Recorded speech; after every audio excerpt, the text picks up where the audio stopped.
बिस्मिल्लाहिर्रहमानिर्रहीम। उम्मीद करता हूँ कि आप सब खैरियत से होंगे।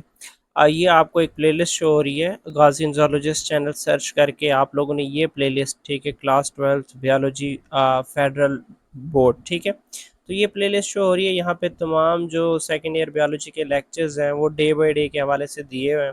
तो आप लोग डायरेक्टली इस प्लेलिस्ट को ओपन करके यहाँ से वॉच कर सकते हैं। उम्मीद है आप लोग मेरी बात समझ के होंगे।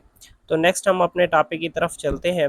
आज का जो हमारा टॉपिक था वो था मैकेनिज्म ऑफ ब्रीथिंग, ठीक है। आई होप आप लोगों ने पिछला लेक्चर देख लिया होगा। अगर नहीं देखा तो आप लोग जाके उसी प्लेलिस्ट से जो ना लेक्चर वॉच कर सकते हैं।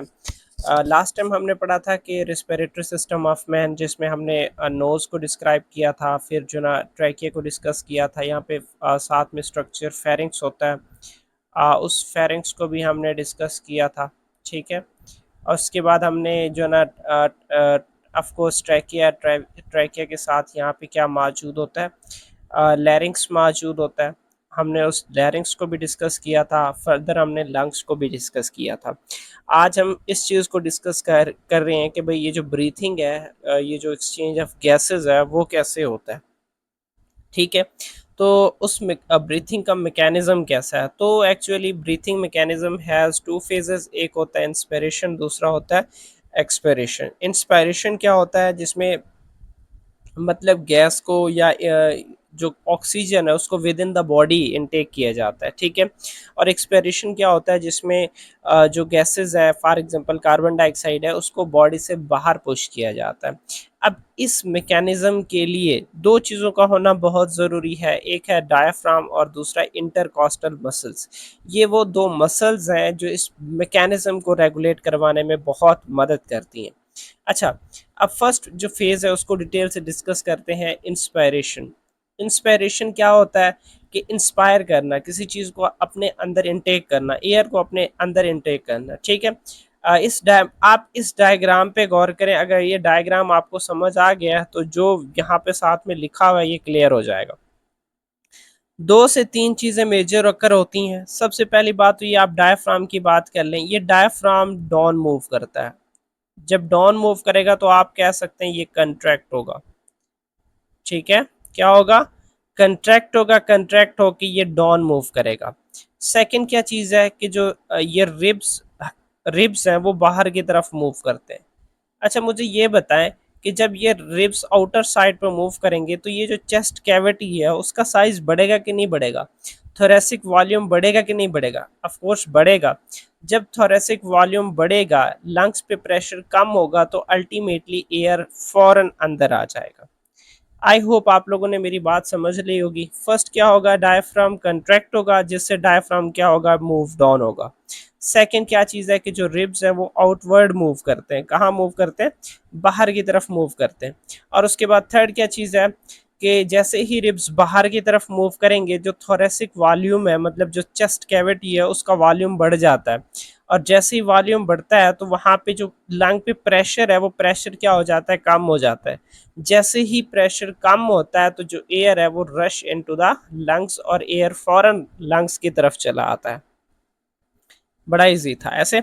अच्छा, अब नेक्स्ट है एक्सपायरेशन। एक्सपायरेशन अपोजिट है उसके, सेम चीज कि ये जो डायफ्राम है पहले कंट्रैक्ट हुआ था, अब ये क्या होगा? रिलैक्स होगा, ठीक है। अब रिलैक्स होने के बाद ये कहाँ मूव? बैक, मतलब अप साइड पे मूव करेगा। और जो रिब्स वहां पे आउटसाइड आउटवर्ड मूव हुए थे वो इनवर्ड मूव होंगे। और जैसे इनवर्ड मूव होंगे, जो थोरेसिक वॉल्यूम है, ये चेस्ट कैविटी है, वो क्या हो जाएगा? कम हो जाएगा, डिक्रीज हो जाएगा, लंग्स पे प्रेशर बढ़ जाएगा और एयर क्या होगी? मूव आउट होगी, ठीक है। डायफ्राम क्या होगा? रिलैक्स होगा और मूव अपवर्ड। पहले मतलब कंट्रैक्ट होके डाउनवर्ड मूव हुआ था, अब रिलैक्स होके अपवर्ड मूव करेगा। तो इसमें जो रिब केज है वो क्या होगा? वो भी मूव्स डाउन और इनवर्ड, जैसे मैंने अभी आपको बताया कि वो अंदर की तरफ आएंगे, जिससे थोरेसिक वॉल्यूम क्या हो जाएगा? डिक्रीज हो जाएगा, जो लंग्स पे प्रेशर है वो बढ़ जाएगा और जो एयर है वो क्या हो जाएगा? ज़्यादा प्रेशर, लंग पे ज़्यादा प्रेशर पड़ने की वजह से वो बॉडी से बाहर निकल जाएगा, ठीक है। अच्छा, देखिए अब आगे है कंट्रोल ऑफ ब्रीथिंग। एक चीज तो याद रखिएगा, जो ब्रीथिंग है वो एक इनवॉलेंट्री एक्शन है। आप अपने होश में नहीं होते बट आप सो रहे होते हैं, फिर भी जो ब्रीथिंग है वो चलता रहता है, बट इसको आप कंट्रोल कर सकते हैं। ठीक है? अब मेरी मर्ज़ी है, मैं अपने होशो-हवास में अगर आ जाऊँ, मैं कहता हूँ यार मैंने ब्रीथिंग साँस रोकना है तो मैं रोक लूँगा। अगर आप इस चीज़ को छोड़ दें, अपने ज़हन में लाएँ ना, तो आप ये ब्रीथिंग पैटर्न चलता रहता है, मैकेनिज़्म ऑफ ब्रीथिंग अकर होता रहता है। अच्छा, अब breathing is mostly involuntary. Breathing क्या होता है? इनवॉलेंटरी होता है कि वो आपके कंट्रोल में नहीं होता, but controlled by medulla and pons. ठीक है? हमारे ब्रेन स्टेम में मौजूद होती है मेडुला, पॉन्स और स्पाइनल कॉर्ड। तो ये वो स्ट्रक्चर है जो क्या करता है? ब्रीथिंग मैकेनिज्म को कंट्रोल करता है। अच्छा, अब इसके दो पोर्शन होते हैं, एक होता है वेंट्रल पोर्शन, ये कौन सा है उसका? वेंट्रल पोर्शन है।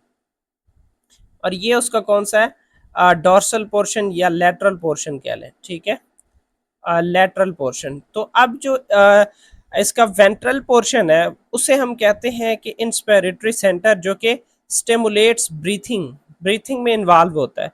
और दूसरा एक्सपिरेटरी सेंटर है। एक तो आपको नाम से भी बता रहा होगा, इंस्पिरेटरी सेंटर का क्या काम है? इनहेलेशन करवाना। और एक्सपिरेटरी का क्या काम है? एक्सहेलेशन करवाना। ठीक है? तो ये इनहिबिट्स इंस्पायरेशन, मतलब इंस्पायरेशन को खत्म करेगा, तो अल्टीमेटली क्या करवाएगा? वो एक्सहेलेशन करवाएगा। कैन बी कॉन्शियसली कंट्रोल विया सेरिब्रल कॉर्टेक्स, मतलब सेरिब्रल कॉर्टेक्स की मदद से आप इसको कंट्रोल भी कर सकते हैं। अब वही चीज़ मैंने आपको बताया, अगर आप कंट्रोल करना चाहते हो तो ये कंट्रोल होगा, बट एक स्पेसिफिक लिमिट तक कंट्रोल होगा, उसके बाद ये फिर इनवॉलेंटरी हो जाएगा। आप 1 मिनट तक अपना सांस बंद रखें, एक ऐसा लम्हा आएगा कि भाई आप अपना सांस छोड़ देंगे और सांस लेना स्टार्ट कर देंगे। यही चीज़ होता है जो बंदे डूबते हैं। ठीक है? उनकी एक कैपेसिटी होती है, उस वक्त तक तो वो बर्दाश्त कर लेते हैं, उसके बाद ये जब इनवॉलेंटरी होता है तो वो पानी उनके लंग्स में चला जाता है। ठीक है? अच्छा, emotions control, emotions effect breathing through limbic system. Actually एक चीज़, इमोशंस मतलब ये कि ब्रीथिंग को कैसे इम्पैक्ट करते हैं, ये चीज़ आप लोगों को पता होना चाहिए कि आपका जब गुस्सा होता है तो उस गुस्से के वक्त आपकी सांस कितनी फूली हुई होती है, और इसी तरीके से आप जो है ना भाग रहे होते हैं। ठीक है? फेयर, और बल्कि मैंने फेयर लिखा है, चलें ये रैग की बात कर लें। जब आप गुस्से में होते हैं, ठीक है, एंगर में होते हैं, तो उस वक्त आपका, आपकी जो सांस है वो कैसी होती है? तेज होता है और कम कम, जैसे वो कहते हैं ऐसे करते हो आप लोग, ऐसे। आई होप आप लोगों ने समझ लिया होगा। ठीक है? तो इस कंडीशन को ये एक्चुअली हमारा लिम्बिक सिस्टम कंट्रोल कर रहा है, और यही हमारे इमोशंस भी क्या करती हैं, हमारे इस जो इनवॉलेंटरी एक्शन है, यानी ब्रीथिंग पैटर्न है, इसको भी क्या करते हैं? इफेक्ट करते हैं। ठीक है? उम्मीद करता हूँ कि ये एक छोटा सा लेक्चर था, आप लोगों को समझ आ गया होगा। तो फर्स्ट मैं वही कहता रहता हूँ कि व्हाट्सएप ग्रुप को ज्वाइन करने के लिए इस नंबर पर रब्ता करें। ठीक है? व्हाट्सएप ग्रुप फ्री है, कोई चार्जेस नहीं है, आप लोगों से नहीं लिए जाएंगे। ठीक है? और उसके बाद जब व्हाट्सअप, हाँ, और सेकंड चीज़ ये कि अटेंडेंस आप लोगों ने लाजमी लगाना है, कि भाई आप लोगों ने अटेंडेंस दी है, प्यारे बच्चों, प्यारे बहनों, प्यारे भाइयों। ठीक है? तो इंशाल्लाह हम मिलते हैं नेक्स्ट वीडियो में। ना ना ना ना ना ना, ऐसे नहीं जाने दूंगा, ऐसे नहीं जाने दूंगा, पहले सब्सक्राइब करो, शाबाश। चलो, कर रहे हो कि नहीं कर रहे? ठीक है? तो सब्सक्राइब करो, इंशाल्लाह मिलते हैं नेक्स्ट वीडियो में, तब तक इजाज़त चाहता हूँ। ओके, अल्लाह हाफिज़।